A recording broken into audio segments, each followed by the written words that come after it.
mid-July of 2025, Valve, the company behind the gaming platform Steam, announced that it was tightening its adult-only content guidelines. It's not safe for work content, basically, following pressure by the payment processing companies it works with. Its new policy even says that, quote, content that may violate the rules and standards set forth by Steam's payment processors and related card networks and banks or internet network providers, end quote, is not allowed on Steam's network, which in practice means these games will be more difficult to find and purchase because of Steam's prominence in the non-console video gaming space. About a week later, the founder of itch.io, another gaming marketplace that's similar in some ways to Steam, as it allows creators to sell their games to folks who use the platform, but which is a bit smaller and more focused on indie games, said that itch.io would likewise be removing not safe for work, adult-themed games from its catalog due to concerns that the payment processors they work with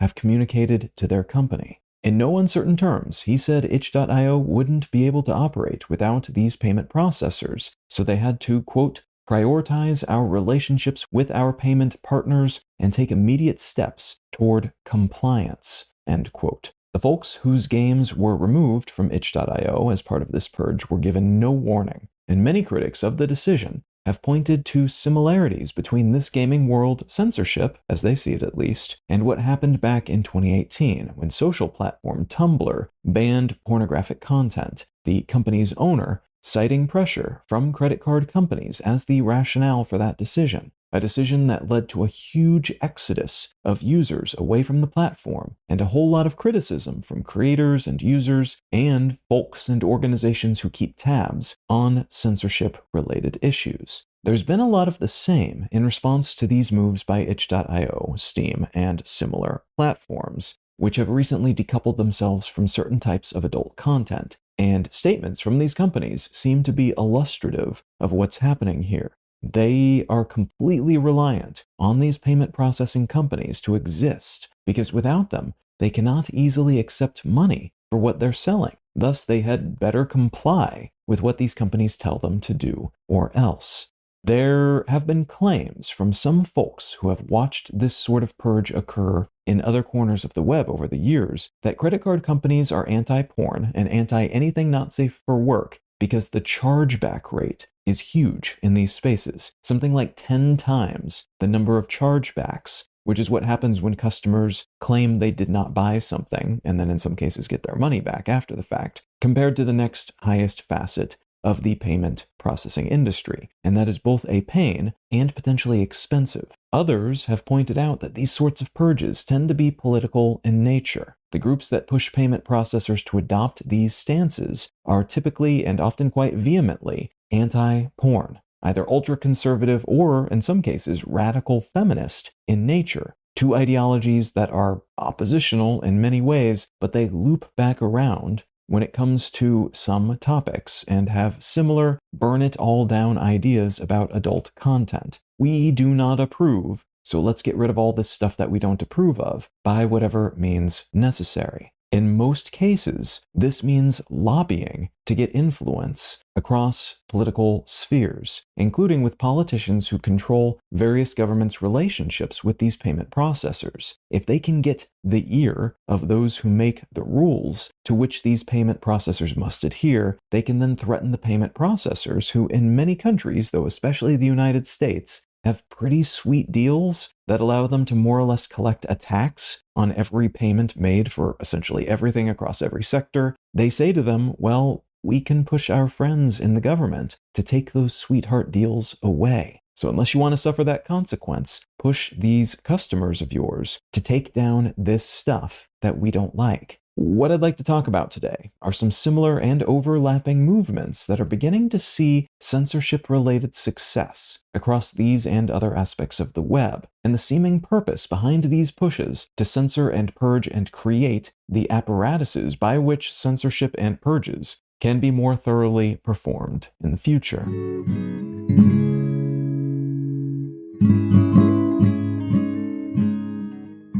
You're listening to Let's Know Things. I'm Colin Wright. I'm able to keep this show ad-free because of support from listeners like you. If you're finding value in what I'm doing here, consider becoming a paid supporter for the cost of a cup of coffee each month at letsknowthings.com. And as a thank you for your helping me keep this show solvent, you'll receive an additional bonus More Things episode each month. All right, let's get back to the show. One of the big concerns about banning certain types of games is that games, from a macro-level view, are just content. And if you're able to find a reliable means of banning one type of content, you can then, in theory at least, use that same lever to ban other types of content, like books and articles and films and plays and everything else. Some of the stuff banned on itch.io were basically just books, in fact. And if you can reliably ban any type of content, you can shape the information ecosystem to reflect just one world view. And that's the sort of thing that tends to distort entire societies, creating an artificial, unreflective view of the world that adheres to the beliefs and values and perspectives of one group, while ignoring or putting down or even outlawing the beliefs and values and perspectives of others. And that often leads to a depletion of the rights of those same people who are no longer being reflected or accurately reflected in culture. It's easy to miss that when talking about the banning of adult-themed video games, and many of the games that were banned on Steam and itch.io contained themes like incest and rape, very taboo themes that many people have ideological issues with, rather than standard fare pornography, whatever that even means these days, though the latter was often banned as well during these purges. That said, this same general approach has been used to great effect by interest groups using the same general language that we need to protect women, or we need to protect the children. Won't someone please think of the children? And to do that, we must ban books that feature any kind of queer content or adult-adjacent themes. Nothing pornographic, but themes that do not line up, often, with a particular type of conservative Christian, no sex before marriage ideology. So if you are in that interest group and have those beliefs, these sorts of bans might make a certain kind of sense if you want to enforce those strongly held beliefs on others and ensure the media ecosystem reflects your beliefs and positive versions of them and nothing else. But if you do not share those beliefs, well, this lever could be used to ban all the stuff that you want to see and learn about and consider, and all the stuff that shows anything accurate about you and the things you care about and believe, and so on. And that can be very oppressive. The group behind the recent Steam and itch.io bans, Collective Shout, is run by an Australian political activist named Melinda Tankard-Reist, who describes herself as an advocate for women and girls and a pro-life feminist. And she's dedicated herself, among other things, to banning adult films, blocking musical artists from performing in Australia if their work contains lyrics she does not personally approve of, and to removing pornographic games from platforms like Steam, alongside games that contain LGBTQ characters or have references to domestic violence, including those that present content meant to help people who have suffered domestic violence recover from that experience. A very specific ideology, then, that she has dedicated her life to enforcing on the larger media ecosystem and thus enforcing on society as a whole. There's a parallel, and in some cases interrelated, movement happening globally right now, especially in the UK and US, but in some other countries too, to varying degrees, oriented around age-gating online content. The British government, for instance, recently approved the Online Safety Act of 2023, which they have said is intended to protect children from pornographic content on the internet. This law is enforced by an age gate, which means requiring that people who want to access such content prove they are old enough to access it, usually by uploading their government-issued ID, taking a selfie, which is then assessed to see if they are obviously old enough, or uploading something like a bank card that a child would be unlikely to have. This law punishes online platforms that don't implement these sorts of age-gate systems, though apparently they are incredibly ineffective and easy to bypass, as all you have to do is use a VPN to make it look like you're in another country, and the age gates go away. That loophole might eventually disappear, as this is something that is still being rolled out, but that's the general concept and intention here. The problem with these sorts of age gates, as noted by all sorts of activists across the political spectrum, is that what is appropriate and not appropriate is often being determined by people with views and beliefs that are in some way radical and different from that of the average person where these laws are being passed. Usually, those with more conservative and thus constrictive ideas about what should be allowed. And that means, again, the informational ecosystems in these places are being reshaped to match that of these extremists who either found themselves in the right political positions or have over time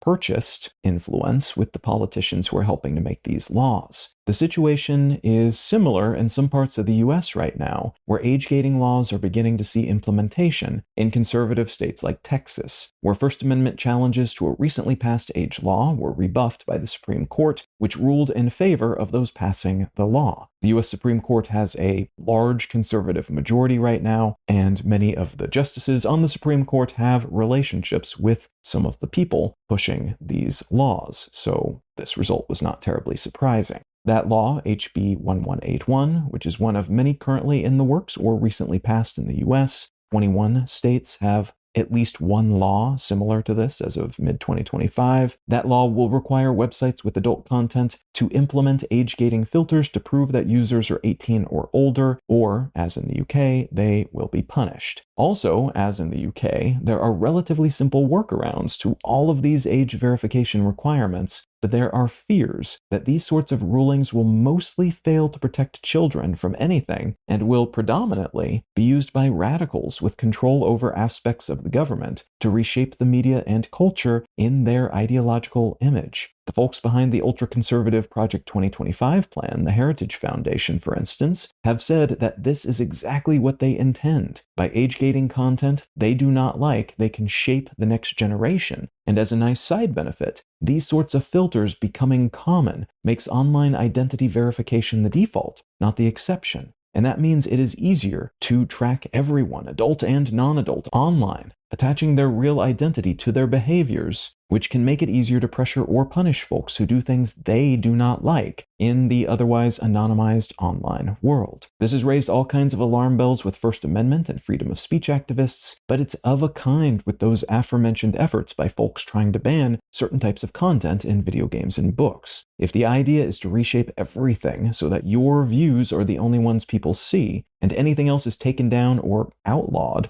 this is one way to accomplish that, even if at first it might be portrayed as, and even seem like, an attempt to ensure children do not see nude bodies or sexual acts in their video games. Similar filters are being tested, both in the practical sense and the legal and political sense, in 5 European Union nations, and a bunch of other countries around the world right now as well, often pushed by people with the same conservative political slant as in the United States and UK, but in some cases by other characters who have similar ambitions with a slightly different ideological tinge. There is some evidence that pornographic content influences children in negative ways, and there is some evidence that porn in general is not super great for relationships or societies or individuals. That said, almost all of these cases have been brought by people or groups with larger interests in shutting down all sorts of content, not just pornographic content. So calls to protect the children, while perhaps sometimes true, also seem to almost always be a legal foot in the door that then allows for more next step censorship of things and ideas that they do not like and want to ensure that no one else can access in subsequent years.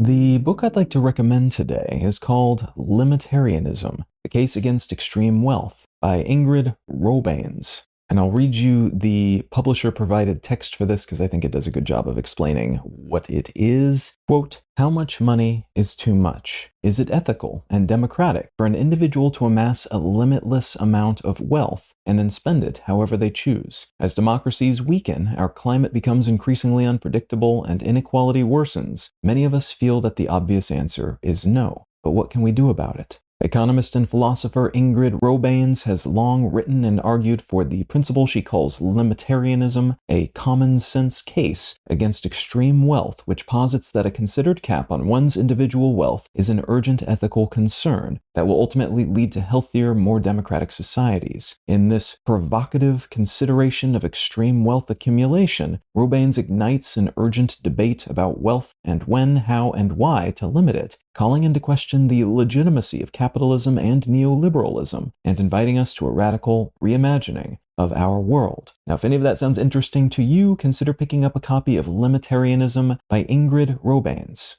Let's Know Things is a listener-supported show. I don't make any money from ads, only what listeners contribute by becoming paid supporters at letsknowthings.com. If you're not in the position to become a paid supporter at the moment, consider leaving a quick review wherever you get your pods. Those help get the show in front of more people and lend a hint of credibility to independently made shows like this one. A huge thanks in advance, whatever shape your support might take.